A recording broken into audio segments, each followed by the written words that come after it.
আপনারা দেখছেন news all India. আমিও দেখি, আপনারাও সবাই দেখুন। আশা করি ঠিক খবর, ভালো খবর আপনাদের কাছে পৌঁছতে পারবে।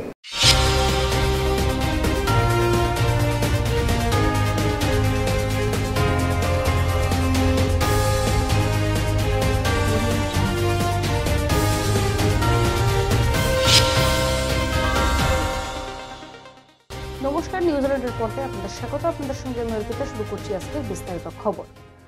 সৈকত শহর উৎসবে মেতে উঠেছে। প্রাক রথযাত্রা উৎসবে মেতেছে বাংলার সৈকত শহর। দীঘায় তৈরি নতুন জগন্নাথ মন্দিরে এখন সাজো সাজো রব। আগামীকাল জগন্নাথ দেবের স্নানযাত্রা। পুরীর মতোই রীতিনীতি মেনে তা পালিত হবে এখানেও।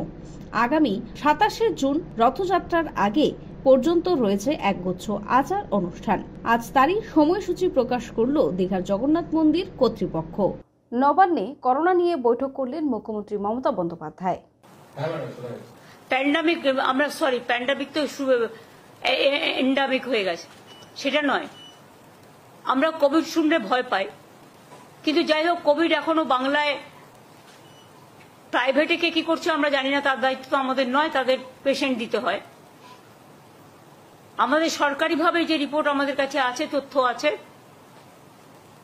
আমরা প্রত্যেককে ইম্পর্টেন্ট যারা জড়িত, পঞ্চায়েত থেকে শুরু করে, আরবান থেকে শুরু করে, মিউনিসিপ্যালিটি থেকে শুরু করে, ডিএমই থেকে শুরু করে, ডিএইচএস থেকে শুরু করে, বিশেষ করে এই ডিজিজের ব্যাপারে যোগীরাজ থেকে শুরু করে, আমাদের health department, MSME department, police department, সকলে, চিফ সেক্রেটারি, হোম সেক্রেটারি, আমরা সকলকে নিয়ে কলকাতা কর্পোরেশন থেকে শুরু করে পঞ্চায়েত, রুরাল, সব ডিপার্টমেন্টকে ডেকে মিটিং করে আমরা প্রস্তুতিটা সেরে রাখলাম।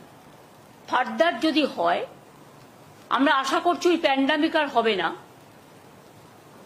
কারণ WHO অলরেডি বলে দিয়েছে it is not pandemic, it is endemic, এরকম কিছু একটা শুনেছি। I may not be correct, please cross check. কিন্তু আমরা যেটা মনে করি যে সতর্ক আমাদের থাকতে হবে, কোনো প্যানিকই ক্রিয়েট করা নয়। যদি বাই চান্স সেরকম কিছু হয়, আমাদের প্রস্তুতি তৈরি থাকবে। এটা নিয়ে ভয় পাওয়ার কোনো কারণ নেই। কিছু কিছু ক্ষেত্রে যাদের কোমরবিডিটিস আছে,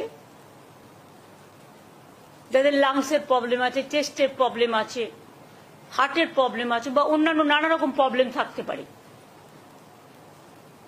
এবং sometimes ageing is also the factor. সর্দি কাশি হলেও আমরা ভাবি, সর্দি কাশি হলেও একটা বুকে কফ জমে থাকলে শ্বাসকষ্ট হয়, যার জন্য নেবুলাইজার করা হয়, করে ওটাকে ক্লিয়ার করা হয়। তারা ডাক্তার দেখান, ট্রিটমেন্ট করুন। সরকার আপনাদের সাথে সবসময় ছিল, আছে, থাকবে। ফের তৃণমূলকে আক্রমণ শুভেন্দু অধিকারীর। ভারসাম্য নষ্ট করা হচ্ছে, দেদার বালি তুলে বিরাট দুর্নীতি সিন্ডিকেট চলছে, এবং যে দুর্নীতি করছিলেন মিস্টার গান্ধী, তাকে আবার কালকে চোরেদের রানী মমতা ব্যানার্জি ফিরিয়ে এনেছেন ওই দপ্তরে। আমি সুনির্দিষ্টভাবে মাননীয় পরিবেশ মন্ত্রীর হস্তক্ষেপ দাবি করেছি, এবং তিনি আমাকে বলেছেন যে তিনি এই বিষয়ে তার দপ্তর এবং তার দপ্তরের অধীন যে সমস্ত সংস্থা রয়েছে তাদের তিনি পাঠাবেন এবং সঠিক তদন্ত করবেন। সময় বিরতির পর আসছে পরের খবরে। সুলভ মূল্যে বাড়ি বানাতে চান? এখানে সুলভ মূল্যে ইট, বালি, সিমেন্ট, লোহা সবই পাওয়া যায়। তাহলে দেরি কিসের? আজই চলে আসুন মা রূপসী এন্টারপ্রাইজে। মা রূপসী এন্টারপ্রাইজ, ঠিকানা। ফিরলাম বিরতির পর, আসছে বিস্তারিত খবরে। সোদপুরে মারধর করে মাথার চুল কেটে নেওয়ার অভিযোগ ওঠে শ্বেতা খান ও আরিয়ান খানের বিরুদ্ধে।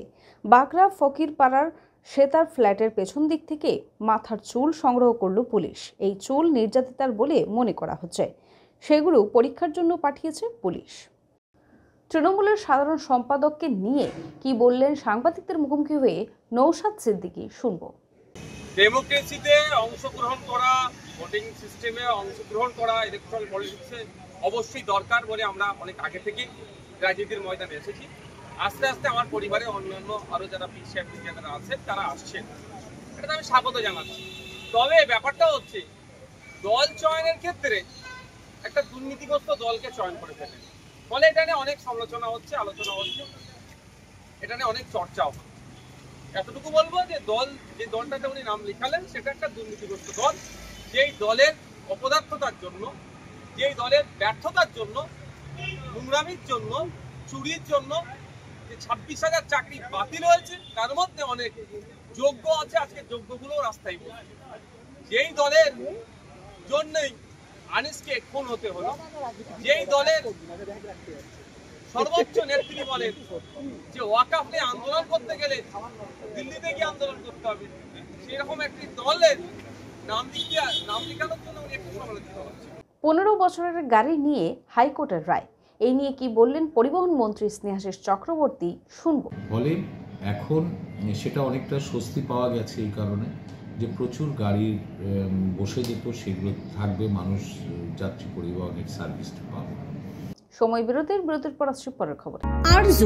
আরজু মানেই আপনার মনের মতো ফার্নিচার। আসুন দেখে নিন আপনার পছন্দ অনুযায়ী অফিস বা ঘর সাজানোর জন্য নতুন ডিজাইনের ফার্নিচার, ডিজাইনেবল সোফা, আলমারি, ড্রেসিং টেবিল, অফিসের জন্য রকমারি চেয়ারের সাথে দোলনা, বিভিন্ন রকম ডিজাইনেবল ফার্নিচার। তাহলে আর দেরি না করে চলে আসুন আরজুতে। 74 Rajdanga Gold Park, Kolkata 700107, 52D Raja SC Mallick road, Jadavpur, Kolkata 700032। Phone number 8100472255, 8240411427। ফিরলাম বিরতির পর আসছে এবারে বিস্তারিত খবরে। ফুটপাত বাসিন্দাদের সরানো হলো কলকাতা পুরসভা ও পুলিশের যৌথ অভিযানে। গতকালই কলকাতা পুলিশকে চিঠি দিয়ে শহরের 4 জায়গায় ভবঘুরে উচ্ছেদের অভিযানের কথা জানান পুর কমিশনার ধবল জৈন। মল্লিক বাজার, 7 পয়েন্ট, ব্যাক বাগান, হাজরা মোড় ও গড়িয়াহাটের। সেই অনুযায়ী আজকে কলকাতা পুরসভা ও কলকাতা পুলিশের যৌথ অভিযানে ফুটপাত দখল করে থাকা ভবঘুরেদের উচ্ছেদ করা হলো। বিদ্যুৎ ভবন ঘেরাও করল কংগ্রেস।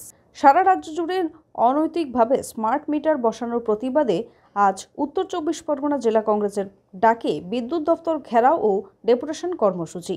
প্রতিবাদ স্মার্ট মিটার জ্বালিয়ে প্রতিবাদ কর্মসূচি প্রদেশ কংগ্রেসের সভাপতি শুভঙ্কর সরকারের নেতৃত্বে কংগ্রেস কর্মী সমর্থকদের।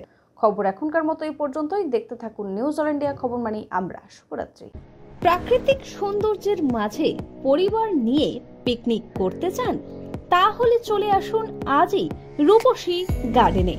বিয়ের অনুষ্ঠান কিংবা অন্নপ্রাশন থেকে সব ধরনের অনুষ্ঠানের জন্য বুক করুন রূপসী গার্ডেন।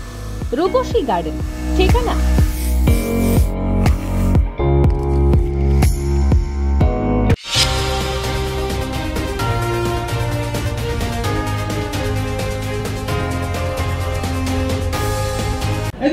আমি 2012 সাল থেকে অল ইন্ডিয়া নিউজ দেখছি এবং তাদের যে নির্ভীক সাংবাদিকতা, নির্ভীক সংবাদ পরিবেশন করায় আমি সত্যি অভিভূত এবং আমি ওদের শ্রীবৃদ্ধি কামনা করি। যেভাবে নতুনভাবে ওরা সাজছে, আরও বেশি করে ওরা মানুষের পাশে থাকুক এবং মানুষের কাছে সত্য সংবাদ পরিবেশন করুক।